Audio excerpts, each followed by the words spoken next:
nueva y yo quiero proclamarla. Tú me has dado la vida eterna y yo quiero alabarte. Tú me has dado la vida nueva y yo quiero proclamarla. Cristo vive, Cristo vive, Cristo vive en mí. Cristo vive, Cristo vive,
Jesús, te adoro por lo que hiciste en mí.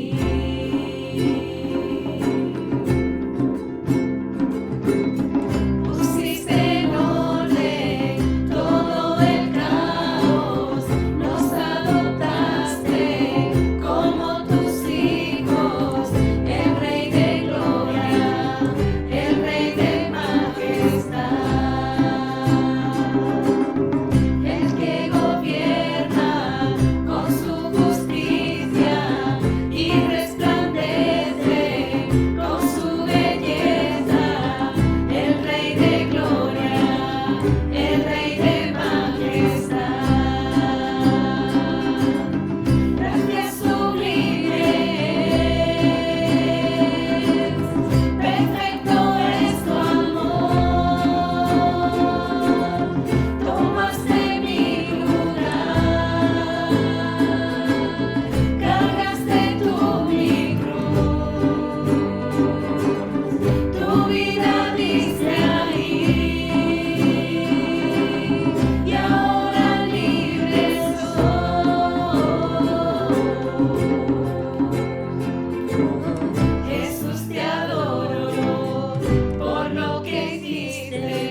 Buenos días, hermanos. Como veis, vengo preparado para salir a la calle cumpliendo las normas de seguridad que nos pide el Estado que tengamos a la hora de poder salir de casa. Y mientras me quito esto, quería recordar hace un par de años, cuando estábamos en Misión Posible, seguramente Nerea se acordará, ¿verdad, Nerea? El primer día que estábamos allí, en la primera reunión que tuvimos juntos, fue súper chulo, porque el director nos recordaba no solo que Jesús ha resucitado, sino la forma en la que tendría que ser esa celebración. Y recuerdo que él pegó un grito y nos invitó a todos a unirnos a este momento. De hecho, lo grabó y está subido en las redes sociales de Misión Posible, como en el momento de decir ¡Cristo ha resucitado! Y estábamos todos ¡guau! Porque realmente, hermanos, tal día como hoy celebramos uno de los eventos, no uno, sino el evento más importante que ha habido en este universo. El Hijo de Dios ha resucitado, el Señor Jesús ha resucitado. Y es cierto que llevamos ya cuatro domingos que no nos reunimos bajo el mismo techo. Y ya el domingo pasado quedó claro, os dije de muchas maneras que os echo de menos. Pero un día como hoy, en el que celebramos el domingo de resurrección, pues se hace aún más patente el hecho de que nuestra iglesia, el edificio de nuestra iglesia, pues está vacío. Y este sentimiento de echarnos de menos, pues es un poco más patente. En el ámbito cristiano, y quizás aún más en el evangélico, hablar de la resurrección de Jesús es pues de lo más cotidiano. La rutina, a veces, la rutina de mencionarlo quizá nos haya hecho perder un poco, de alguna manera, el profundo significado que tiene esta realidad. El cristianismo depende íntegramente de lo que hoy estamos celebrando. Dios resucitó a Jesús de entre los muertos. De hecho, si no hubiera sido así, si Jesús no hubiera resucitado, hubiera pasado este hombre, Jesús hubiese pasado a la historia como otros muchos maestros antiguos. De hecho, esta conciencia, esto que estoy yo afirmando, Pablo lo deja clarísimo en 1 Corintios capítulo 15. Si Jesús no resucitó, vana es nuestra fe. Pablo lo sabía claramente. La fe cristiana, que no se cimenta sobre la fe en la resurrección de Jesús, no puede ser llamada ni fe ni cristiana. Por tanto, conocer al resucitado y confesar la identidad de aquel que lo resucitó es lo que da sentido a todo lo que se enseña en los evangelios, en torno a su vida, su muerte y todo lo que implica esto para nosotros. Bien lo dice Pablo también en Romanos 10, 9 y 10. Si confiesas con tu boca que Jesús es el Señor y crees en tu corazón que Dios los levantó de entre los muertos, serás salvo. El texto sobre el que vamos a reflexionar hoy está en Lucas 24:5. Es uno de los textos que aparece en los evangelios sinópticos, en los 4 evangelios. He elegido el de Lucas 24. He elegido el de Lucas, en concreto el de Lucas 24, porque en esta mañana, inevitablemente, hablar de la resurrección de Jesús tiene cierto acento apologético, de defensa de la fe, ¿vale? Y me parece muy llamativo, muy bonito, muy significativo, cómo desde el comienzo Lucas insiste en indicar que su relato es un relato que sigue una cronología histórica, que tiene el sentido último de contar la historia de Jesús tal cual sucedió. Así que me parece Muy significativo este énfasis que pone Lucas desde el principio en su Evangelio. Pero para tener un poco más de contexto, vamos a leer un poquito más, ya sabéis. Para poder entender bien un texto, hay que leerlo en su contexto. Y vamos a leer desde el versículo 55 del capítulo 23 hasta el versículo 12 del capítulo 24. O sea, vamos a leer desde el 23, capítulo 23 de Lucas, versículo 55, hasta Lucas 24, 12. ¿De acuerdo? El texto dice así. Las mujeres que habían acompañado a Jesús desde Galilea siguieron a José para ver el sepulcro y cómo colocaban el cuerpo. Luego volvieron a casa y prepararon especias aromáticas y perfumes. Entonces descansaron el sábado conforme el mandamiento. El primer día de la semana, ya estamos en el capítulo 24, el primer día de la semana, muy de mañana, las mujeres fueron al sepulcro llevando las especias aromáticas que habían preparado. Encontraron que había sido quitada la piedra que cubría el sepulcro. Y al entrar no hallaron el cuerpo del Señor Jesús. Mientras se preguntaban qué habría pasado, se les presentaron dos hombres con ropas resplandecientes. Asustadas, se postraron sobre su rostro, pero ellos les dijeron: ¿por qué buscáis entre los muertos al que vive? No está aquí, ha resucitado. Acordaos de lo que os dijo cuando todavía estaba con vosotros en Galilea. Estas mujeres acompañaron a Jesús desde Galilea. Por eso hemos comenzado desde el versículo 55 del capítulo 23. El Hijo del Hombre tiene que ser entregado en manos de hombres pecadores y ser crucificado, pero al tercer día resucitará. Entonces ellas se acordaron de las palabras de Jesús. Al regresar del sepulcro, les contaron todas estas cosas a los 11 y a todos los demás. Las mujeres eran María Magdalena, Juana, la madre de Jacobo, y las demás que las acompañaban. Pero a los discípulos el relato les pareció una tontería. En algunas versiones dice una locura. Así que no les creyeron. Pedro, sin embargo, salió corriendo al sepulcro, se asomó y vio solo las vendas de lino. Luego volvió a su casa extrañado de lo que había sucedido.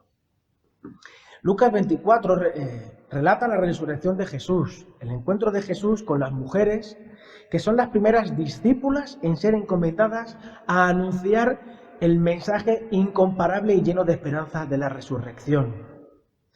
También nos describe la incredulidad de los discípulos, de esos 12, en este caso ya 11, que tendrían que haber sido quizás los que más recibieran este mensaje con entusiasmo, con alegría, pero no fue así.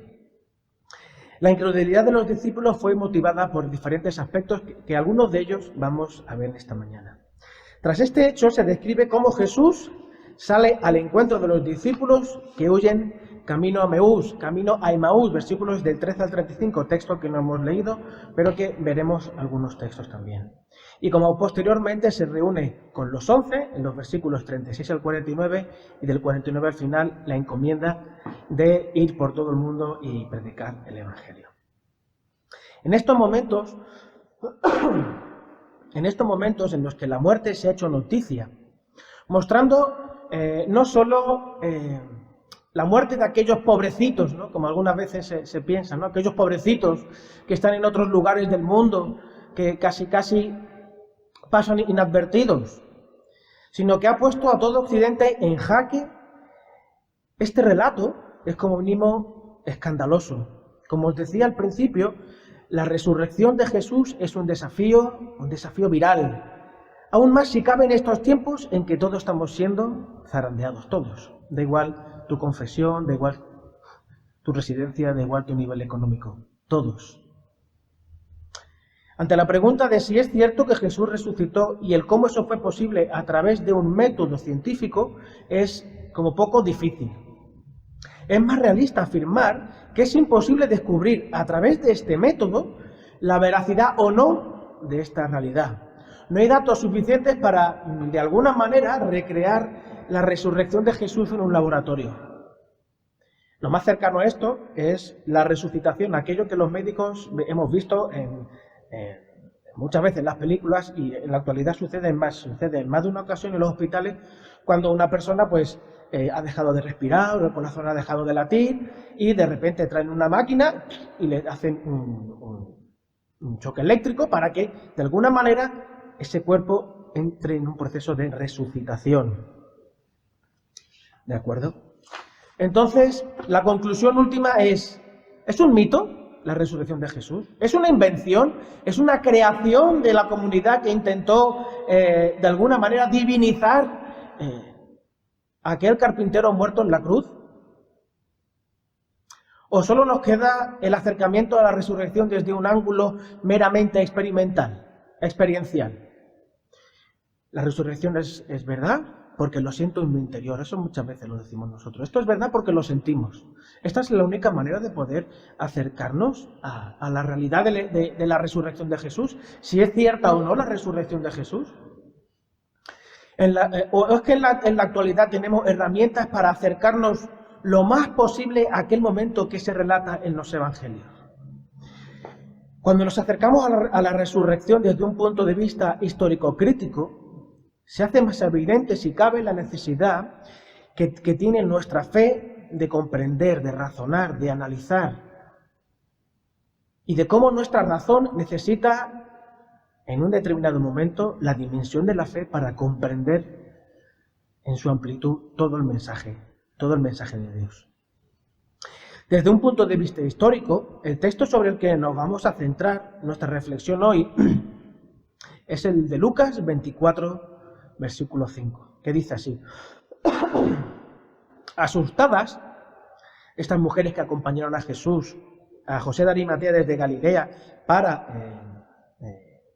ver dónde enterraron el cuerpo del Señor, se postraron sobre su rostro, pero ellos, los ángeles, les dijeron: ¿por qué buscáis entre los muertos al que vive? ¿Por qué buscáis entre los muertos al que vive? La resurrección de Jesús y los relatos que la explican ha sido sometida a estudios exhaustivos, no solo por historiadores cristianos, sino por historiadores de toda creencia, todo color, toda tradición.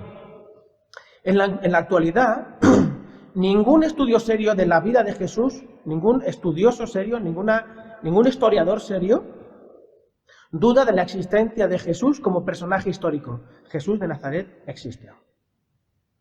En cuanto a la resurrección, un aspecto concreto de la vida de Jesús, desde este mismo punto de vista histórico-crítico, hay tres elementos que nadie de esta comunidad histórica seria que realmente ha estudiado la vida de Jesús y ha contemplado los textos del Evangelio, no como textos inspirados, sino como textos históricos, los ha analizado desde este punto de vista. Nadie pone en duda que estas tres cosas sucedieron así, que son verdad. La primera de ellas es que después de su muerte, después de la muerte de Jesús, fue sepultado en una tumba comprada por Jesús de Arimatea, uno de los principales del Sanedrín, de los que gobernaban en aquel momento a Israel. Otro de los elementos que nadie discute es que al tercer día la tumba estaba vacía. Y la encuentran así un grupo de mujeres. Bien, esta aseveración de que la tumba estaba vacía, que lo diga los propios que estaban a favor de Jesús, pues bueno, está bien, aporta un elemento histórico. De hecho, el texto más antiguo que tenemos, que se conoce, que habla sobre la resurrección de Jesús, es 1 de Corintios, capítulo 15, versículos del 3 al 5. Este texto, que lo recoge Pablo, que está escrito en la carta de Corinto de Pablo, todos los expertos en estudios del lenguaje, del estudio de Pablo, de su estilo, de su forma de escribir, están de acuerdo en que este texto no es de Pablo. Más bien Pablo se acercó a algo que ya existía, lo recopiló y lo copió en la carta. Era un mini credo, una pequeña confesión de fe que la iglesia primitiva tenía Y ese mini credo, que Pablo recoge, está datado en el año 34 o 36. O sea, 3, 4, 5 años después de la muerte de Jesús, ya existía la conciencia clara de que realmente el Señor Jesús había resucitado. Y esto es tan esclarecedor porque cualquiera de los que estaban por allí, al lado, podía haber dicho, no, esto no es cierto.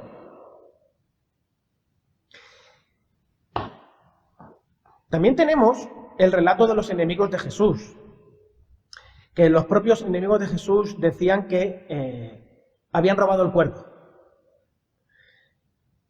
¿De acuerdo?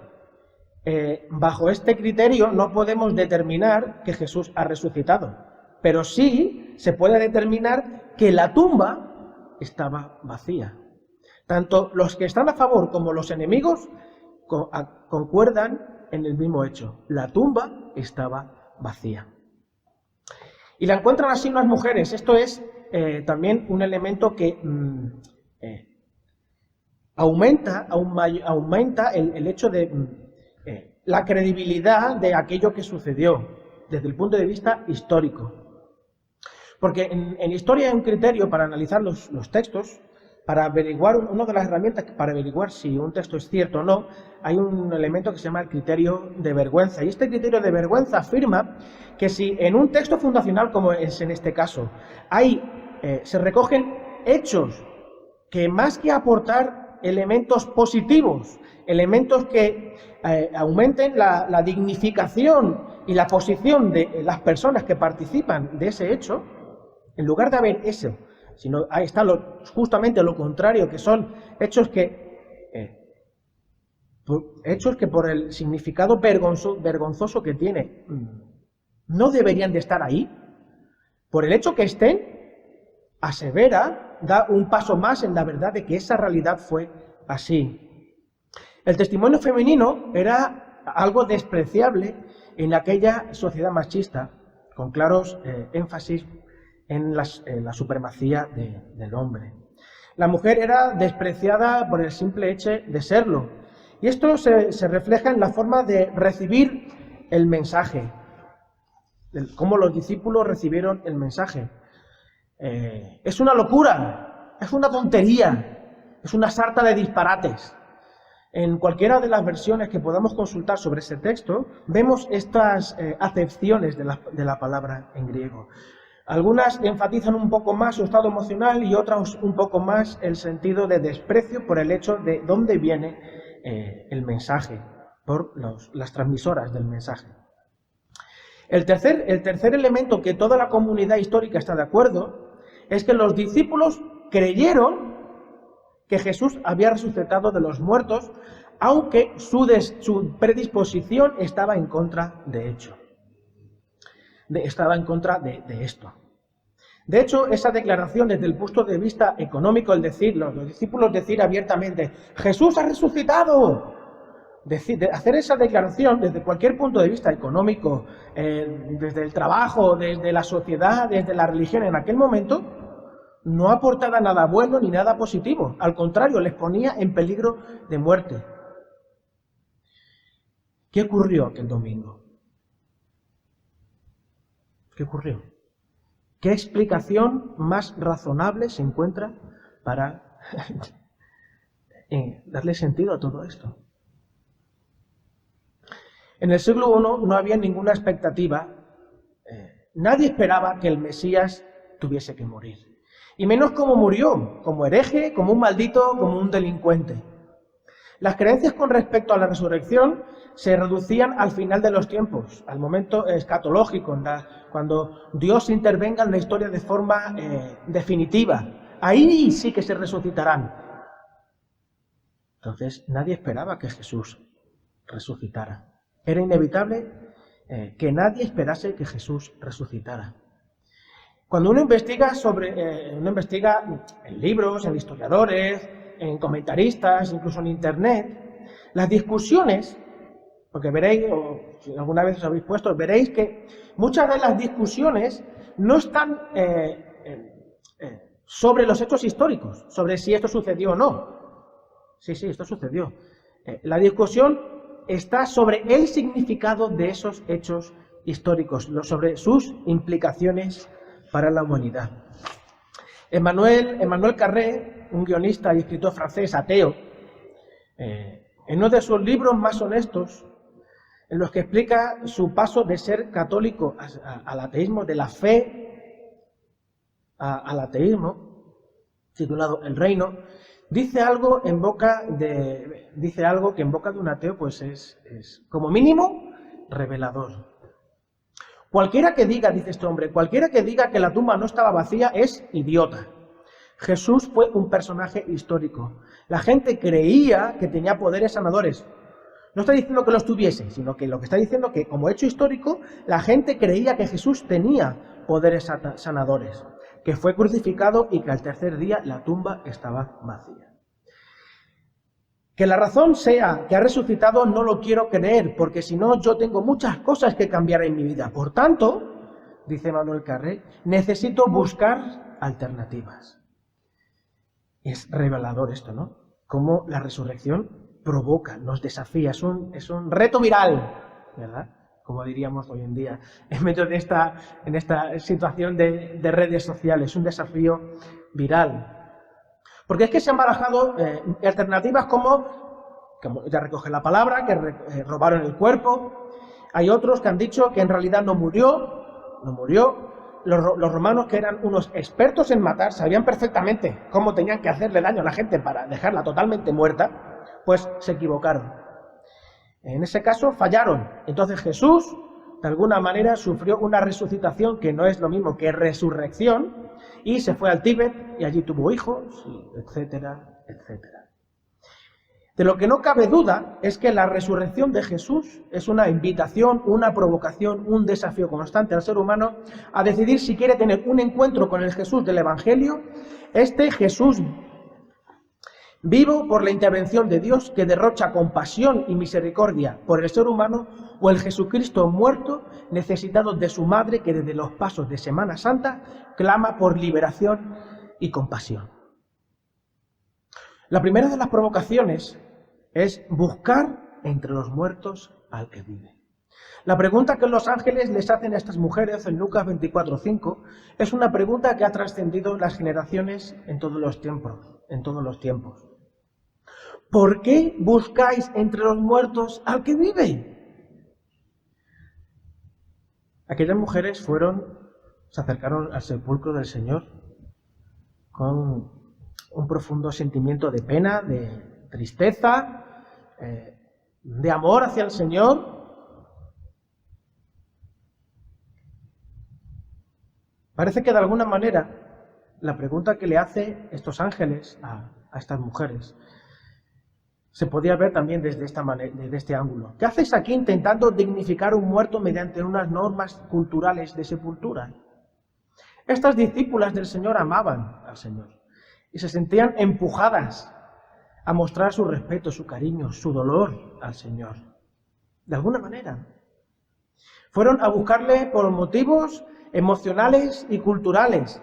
Ellas no esperaban que Jesús estuviese vivo. Ellas fueron a dar una sepultura digna como las normas de aquel momento demandaban. Normas con perfumes, con pliegos de tela, con atavíos, incluso con flores.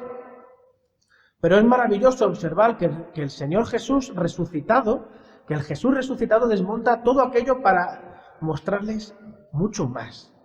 Va más allá de la pena, más allá de los motivos culturales, más allá incluso de los anhelos de su propio corazón. Parece que la propia pregunta de los ángeles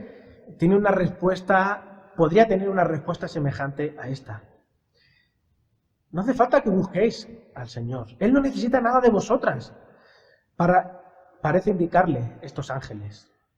No es como los otros dioses que piden cosas, que demandan la energía humana para parecer que están vivos, que salgan, que entran, que interceden.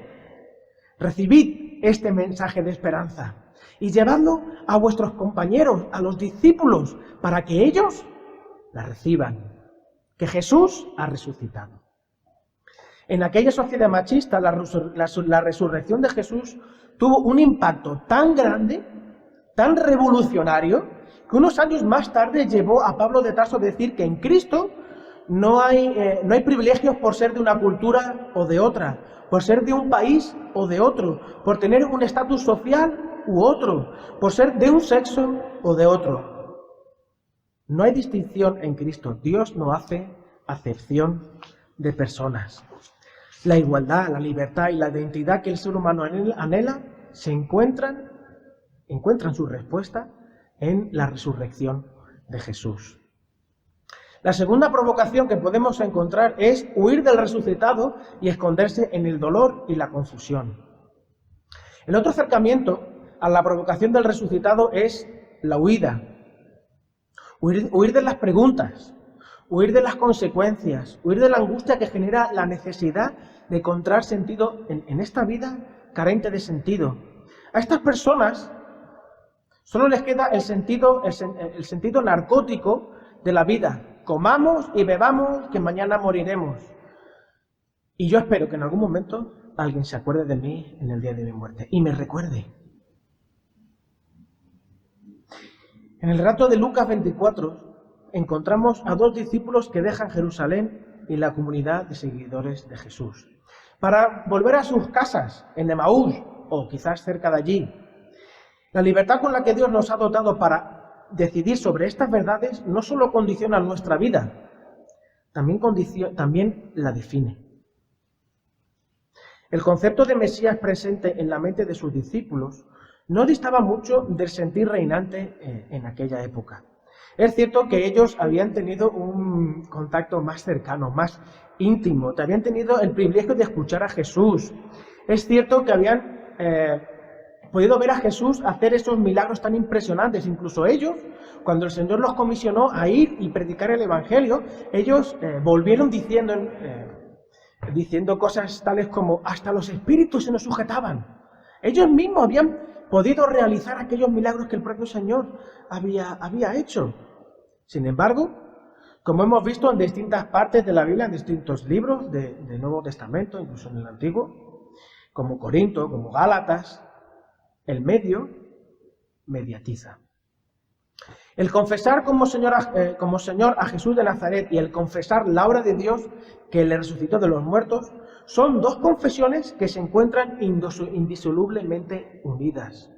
No se puede creer en Dios y no creer en la resurrección de Jesús. O sea, no se puede ser cristiano si no se tiene fe en la resurrección de Jesús. De hecho, si Dios resucitó a Jesús de los muertos, esto implica, la respuesta última es que Dios existe. Y esto pone en jaque al ser humano, como muy bien dice Emmanuel Carrer. Si creo todos los indicios históricos y la última explicación que le doy es que Jesús resucitó de los muertos, que Dios resucitó a Jesús de los muertos, no puedo seguir viviendo como sigo viviendo. Este es el gran desafío de la resurrección. Y es un gran desafío no solo para aquellos que no creen, sino incluso para aquellos que creen, como estamos viendo. Los que iban camino de Emaús como buenos judíos tenían puesta su fe en Dios y su esperanza en un Mesías, en un rey libertador que los librase, que los libertase de aquella opresión. Cuando conocieron a Jesús, vieron en él sus deseos, sus ilusiones, sus proyectos. Sin embargo, ya hacía 3 días que había muerto. Unas mujeres vinieron esta mañana temprano, les dijeron a su misterioso acompañante de camino a Emaús, diciendo que la tumba estaba vacía y que se habían encontrado con unos ángeles que les anunciaban que Jesús había resucitado. Menuda tontería. ¿Quién se lo puede creer? Desesperados, algunos de nuestros compañeros fueron al sepulcro y se lo encontraron tal cual las mujeres dijeron, vacío, con las vendas por allí. Sin embargo, de Jesús, nada. Y mira, nosotros, camino a casa, aquí en Jerusalén no tenemos que hacer nada ya, no tenemos nada que hacer aquí, no se nos ha perdido nada. Desde ese momento hasta llegar a la aldea de Maús, el misterioso transeúnte que les pide acompañarlos no deja de explicarles lo que las Escrituras, lo que la Biblia dicen del Mesías. Cuando uno lee ese texto, se le vienen preguntas a la cabeza, ¿no? ¿Cómo es posible que no se dieran cuenta de que era el Señor? ¿El propio Señor Jesús había puesto un velo para que no lo reconocieran? ¿Es posible que estuvieran tan absorbidos, tan absortos, tan metidos en su frustración y la derrota que no eran capaces de reconocer a Jesús? Quizás el dolor de sentirse defraudados e incluso un poco tontos por haber perdido el tiempo siguiendo a un hombre que ellos pensaban que les iba a dar aquello que ellos anhelaban, pero que ya llevaba 3 días muerto. El Jesús resucitado se sirvió de la luz que da la palabra de Dios, pero la palabra de Dios bien explicada. No en un ambiente formal de un templo, que esto me parece extraordinario, me parece maravilloso. No en un lugar formal, sino de camino. Mientras se va y se viene, mientras se hacen las cosas, mientras se vive en el camino, el Señor Jesús le abrió las Escrituras de tal manera que de alguna forma ellos empezaron a sentir que había algo especial en todo aquello que estaba sucediendo.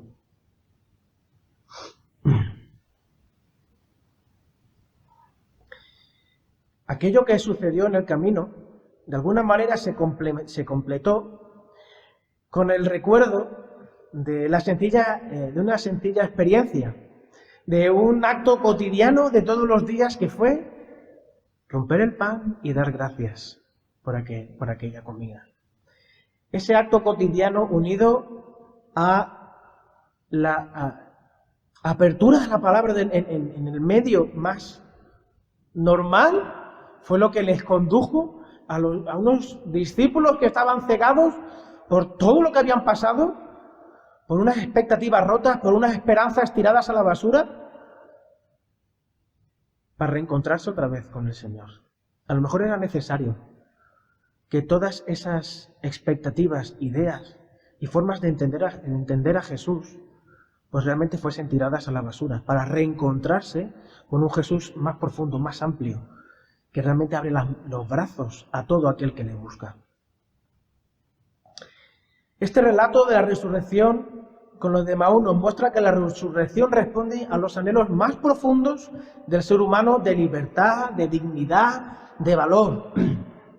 La resurrección ayuda a los discípulos que están confusos acerca de la identidad de Jesús, incluso de la propia suya, de su propia identidad, a entender claramente quién es el Señor y quiénes son ellos. ¿Cómo estás tú? ¿Cómo estás tú en este momento?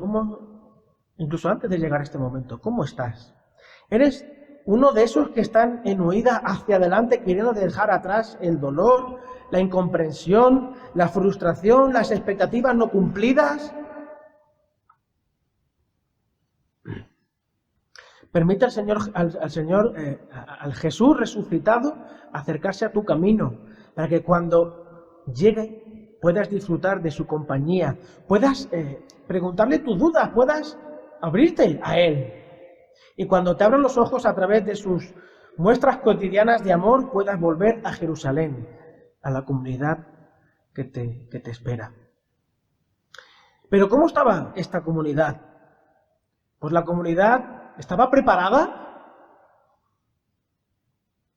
¿O era más bien una comunidad atemorizada, una comunidad imperfecta, una comunidad escondida, una comunidad que no paraba de recibir información sobre la realidad de la resurrección, sobre la veracidad de la resurrección, pero sin embargo no era capaz de reaccionar, no era capaz de despertar? ¿Qué le pasaba a esta comunidad? No era capaz de creer aquello que Jesús les había enseñado e incluso aquellas cosas que ellos mismos habían enseñado a otros. ¿Es posible que esta sea una radiografía de la iglesia de hoy? ¿Es posible que la iglesia esté absorta en el mensaje que no cesa de recibir, que cada domingo, pero paralizada por el desconcierto de sentirse un poco fuera de la realidad, un poco que el mensaje que transmite la gente ya es un mensaje antiguo, que no tiene nada que decir a la gente. Un mensaje que incluso no sabemos cómo transmitirlo a las personas. Una iglesia centrada en sus imperfecciones y en sus temores, escondida quizás porque le da vergüenza de sí misma, de saber o de entender sus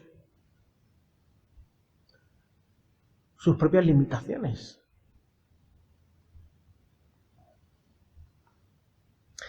Ante esta sensación, estos sentimientos y estas acciones de la comunidad de discípulos, Jesús mismo se acerca a ellos.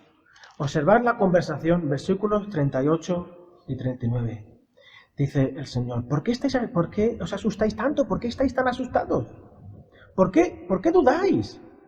Mirad mis manos y mis pies, soy yo mismo. Tocadme y ved. Un espíritu no tiene ni carne ni huesos, como veis que yo tengo, no soy una alucinación. No habéis creído en una mentira. Dicho esto, les mostró las manos y los pies.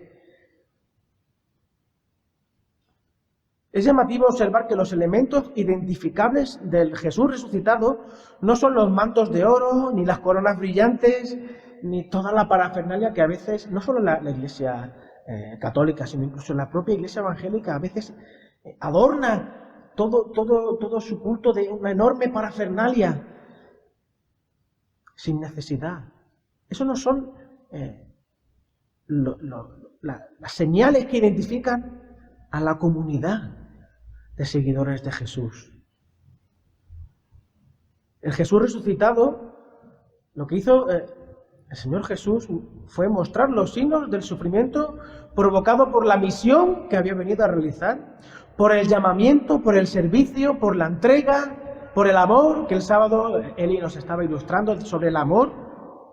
Estos son los signos que nos identifican. O la iglesia se ha convertido en una panda de discípulos quejumbrosos que no son capaces de ver más allá.